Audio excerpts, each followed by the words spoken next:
Where were I? I'm digressing again, aren't I? Look at this here. Oh my god. Here we go. Full sheet ice here. I need to put hill descent on.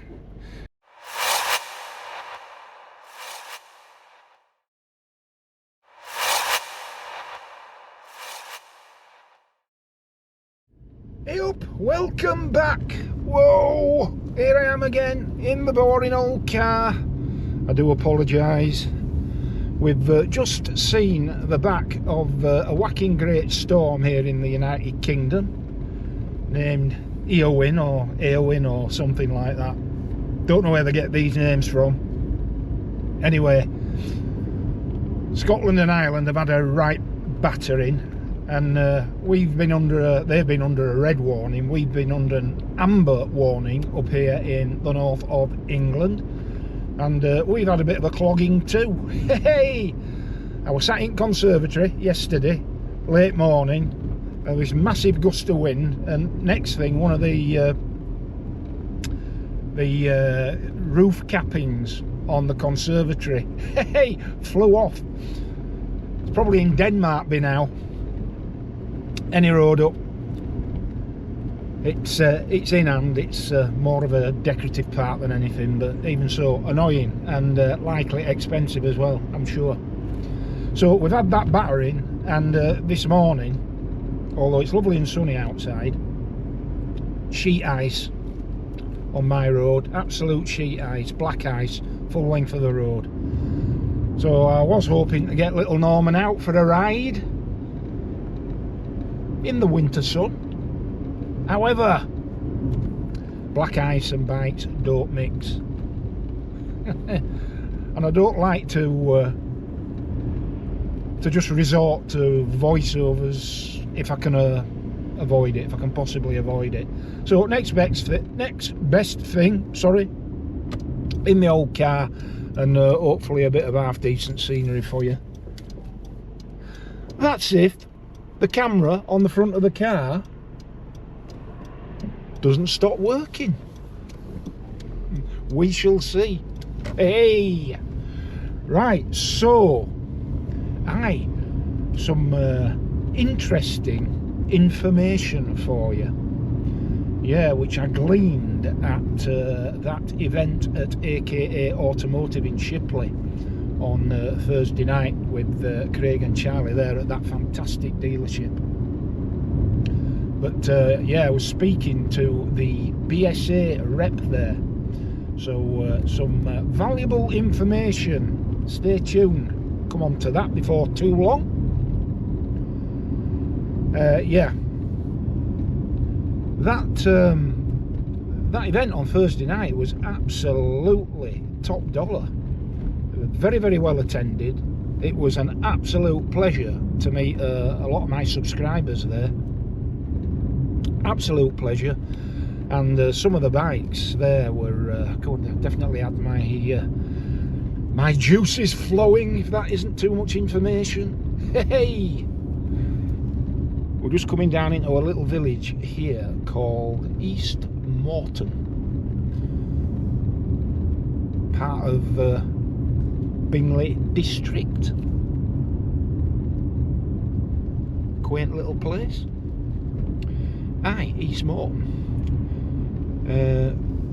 I don't think that there's a Morton, but they're into West Morton. So there's a Morton and an East Morton. Hey, anyway,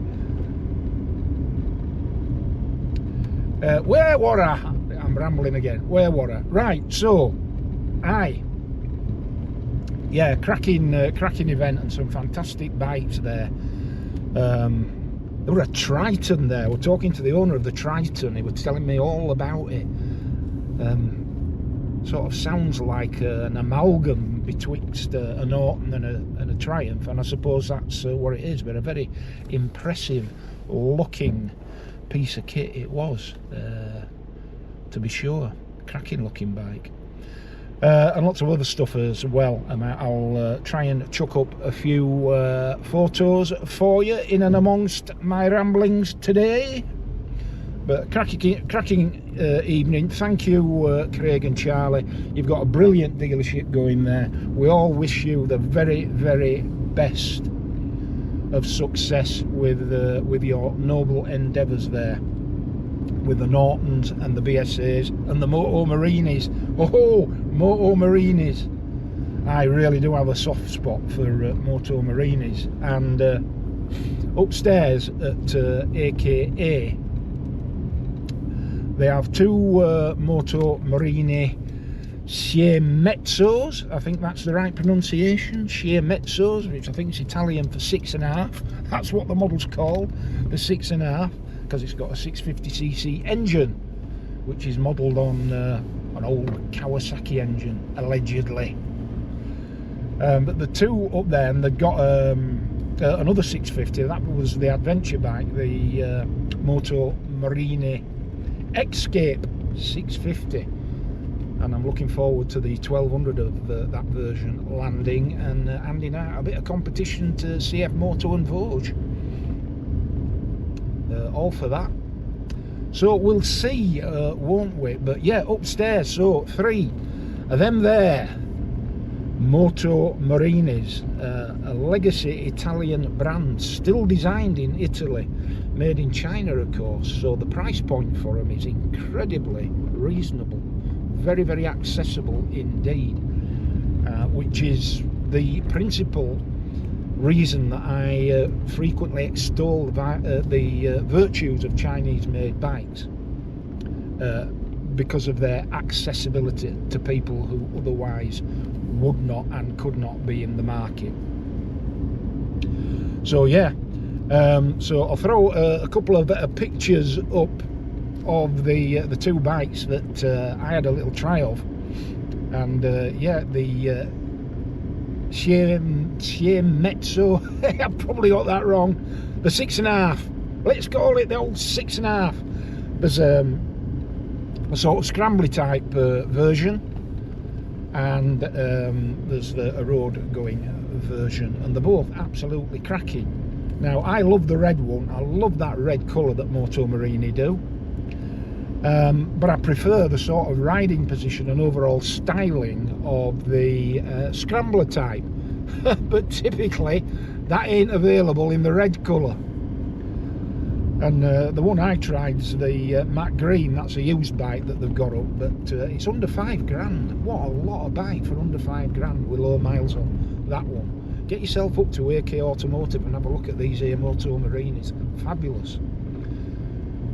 But yeah, matte finish though, that always makes me a bit nervous, a matte finish on a bike, because I'm absolutely OCD about bikes being spotless and immaculately presented. And of course, as we all know, the problem with matte paint is you get a scuff on it, you're not polishing it out, you get a scuff on a gloss lacquered finish on a bike, and you polish it out, don't you? Just get a bit of compound and polish it out. Try and do that on a matte finish and all you'll end up with is a shiny patch. Hey! So that ain't a right lot of good, is it? Let's just nip up here to the twin masts,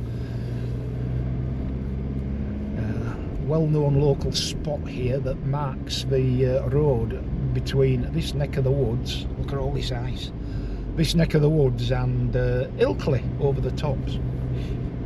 And I did that, well, it's a hell of a road. You can only do it in a 4x4 with a lot of ground clearance, unless it's changed, because it's like big steps. It's almost like a big staircase that takes you over the moors and down into Ilkley up here.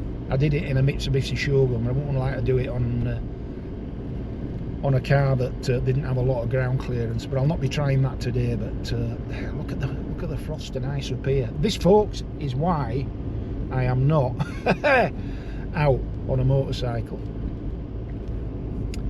Lethal. Where were I? I'm digressing again, aren't I? Look at this here. Oh my god. There we go. Full sheet ice here. I need to put hill descent on. Where are we going? There we go.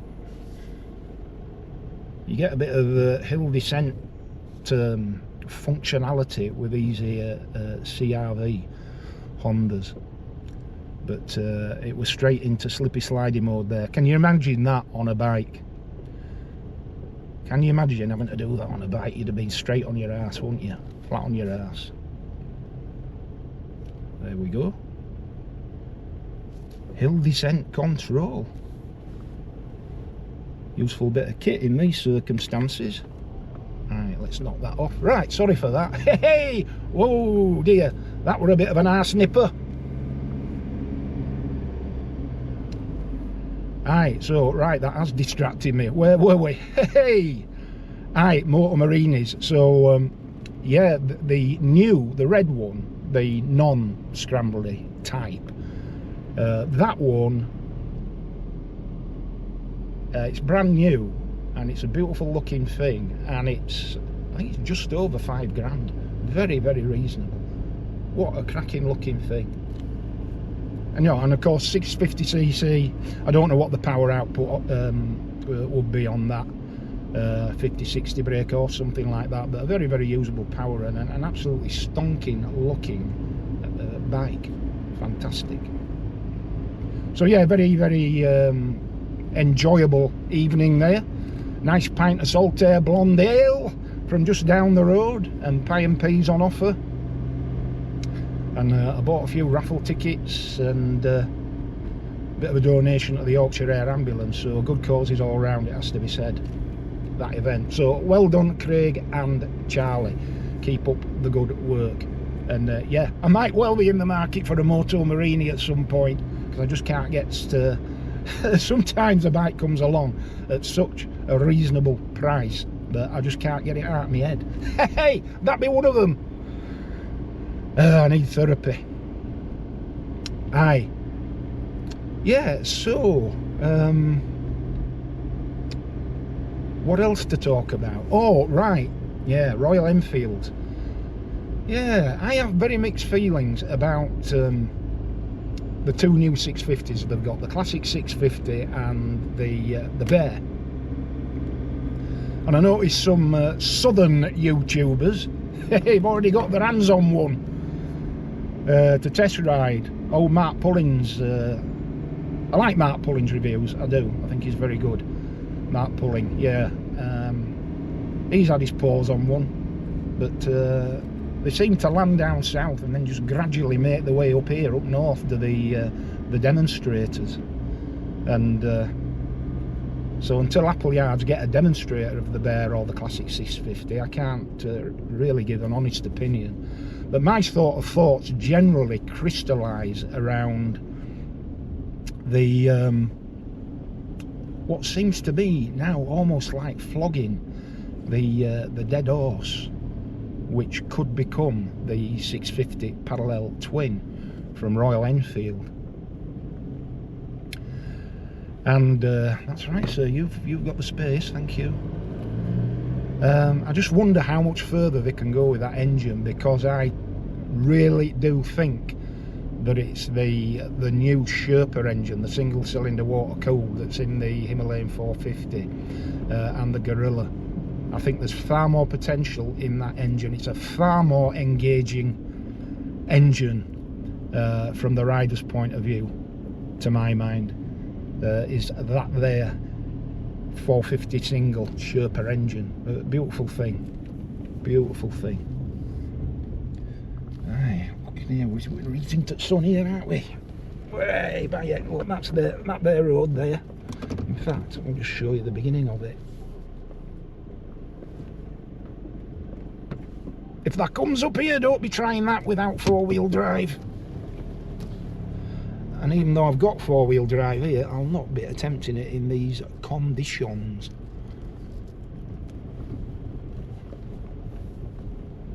But yeah, a beautiful part of the world, and it's right on my doorstep.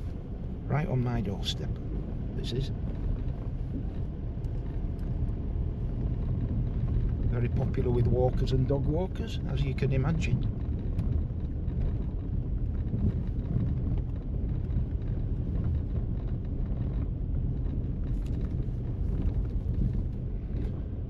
Don't know if you can see. I say if the camera's still running at the front, I don't know, but if you can see over there the golf balls, that's Men with Hill RAF base, although it's an American base there, secret squirrel military base up there right on the hill, Men with Hill.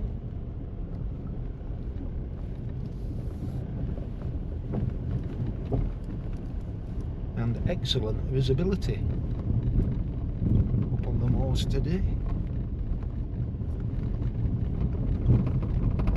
Yeah, I think that I just get this sense, and I may be being a bit cruel, and it may be that something else is in the pipeline. I mean, there's been a lot of rumours of a 750/850 incarnation of that parallel twin engine, because as we've known, ever since that came out on the Interceptor, there's pretty much been a conversion kit to take it up to 850, so it's obviously over-engineered sufficiently to be able to facilitate a bigger bore.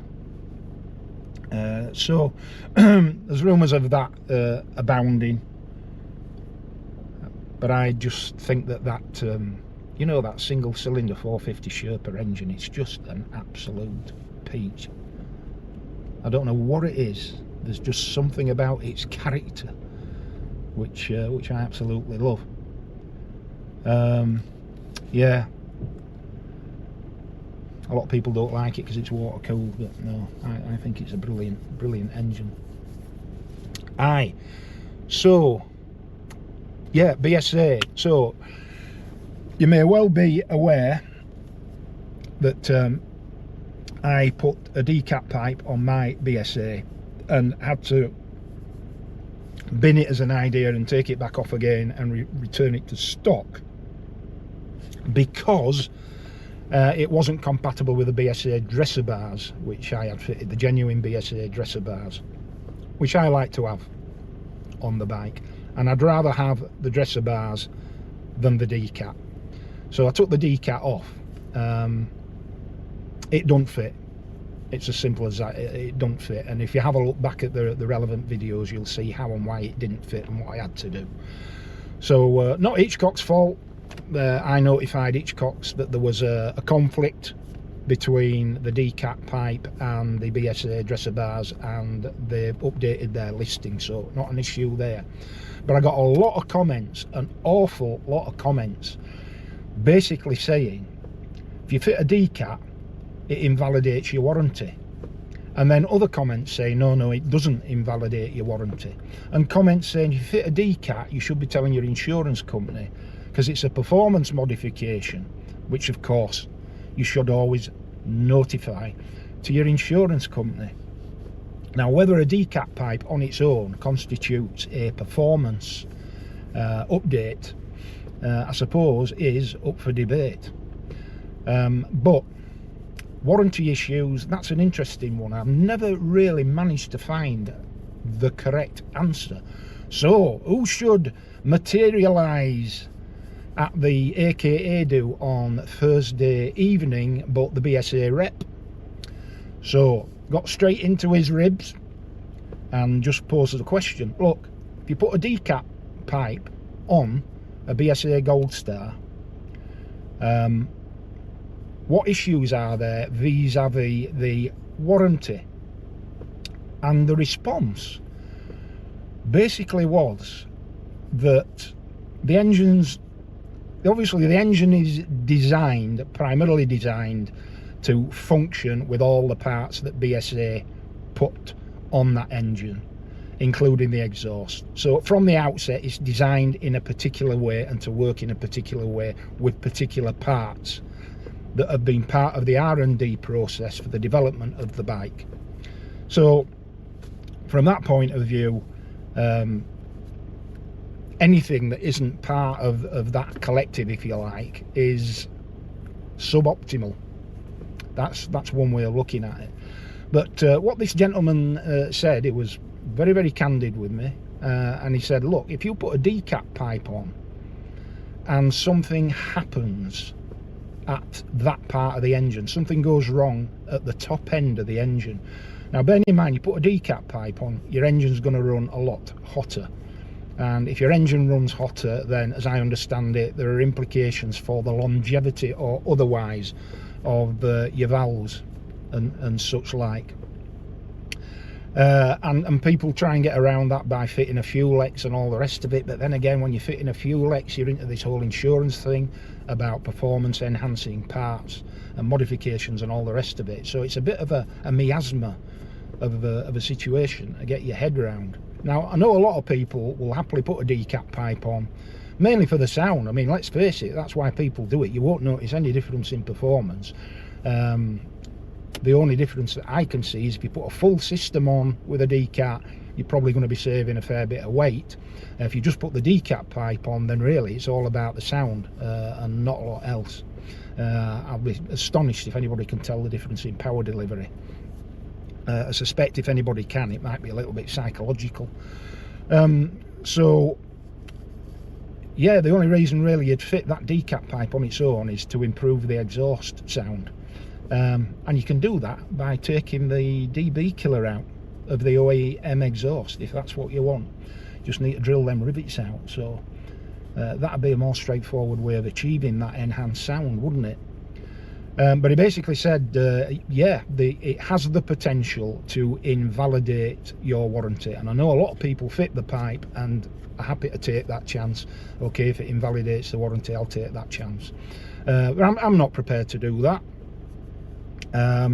So it wasn't a case of if you fit a decat pipe, that's it, your warranty's gone on your bike, end of story. Whatever goes wrong with it, if a wheel drops off, it's still invalidated because you put a decat pipe on. It wasn't a, it wasn't an overarching position, if you like. It was specific to that part of the engine which stands to be affected by the fitting of the decat pipe.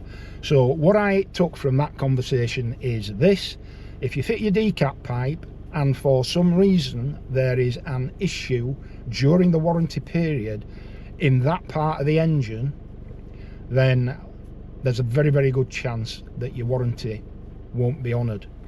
Now, of course, individual dealerships can choose whether or not to fix a bike under warranty terms if it goes wrong. But the BSA position, as I understand it from what this gentleman said in clear and unequivocal terms, is if you've got a issue at the top end of the engine there where you fitted the decat pipe, then it's probably going to invalidate your warranty.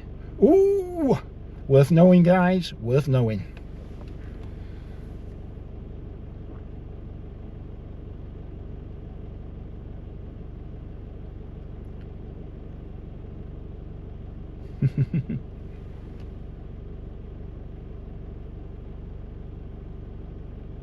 Jog with a dog. That's the way to go. Jog with a dog. Right, I'm going to do a 96-point turn here and see if we can get back up that icy old hill.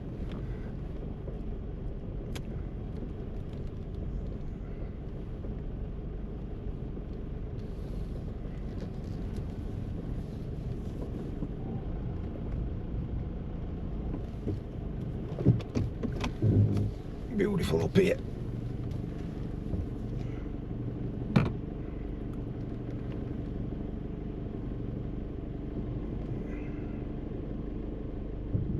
Just keeping a close eye on the old reversing camera.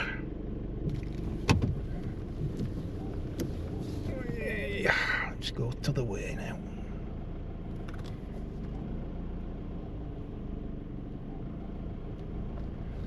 Hi. So, yeah, if you were wondering, that appears to be the position. So, yeah, I think that'll do for today, won't it? You heard me drone on long enough, and I'm sorry I couldn't come out on the bike, which is what I wanted to do and originally intended to do, but you can see what the roads are like. It's absolutely out of the question. So rather than do another voiceover of some B-roll, I thought, I don't know, I'll stick a couple of cameras on the car, nip up to somewhere that I haven't shown on the channel before, and just give you an update. Hey. Aye, so just want to finish by saying this, and I really do need to say this. On the last video where I did the usual thing that all YouTube videos do and asked please for people to subscribe, a couple of other people, again it's the second time this has happened, and I can't get my head around it. It's very, very demoralising.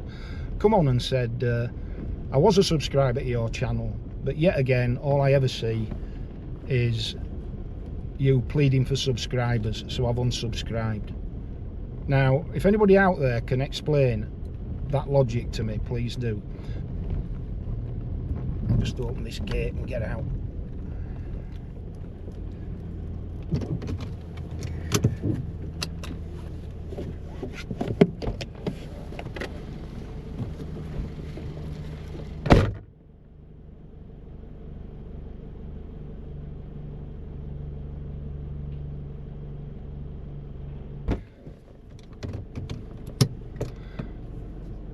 Right there, for a minute there I thought I'd been locked in. Hey!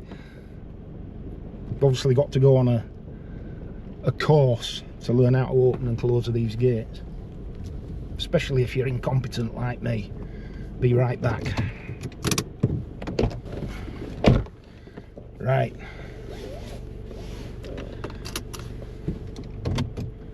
Where were I? Aye. So a couple of people yet again saying I've unsubscribed from your channel because you're always pleading for subscribers and I can't be doing with it. I really don't understand that logic. It isn't logic, is it? It's very strange.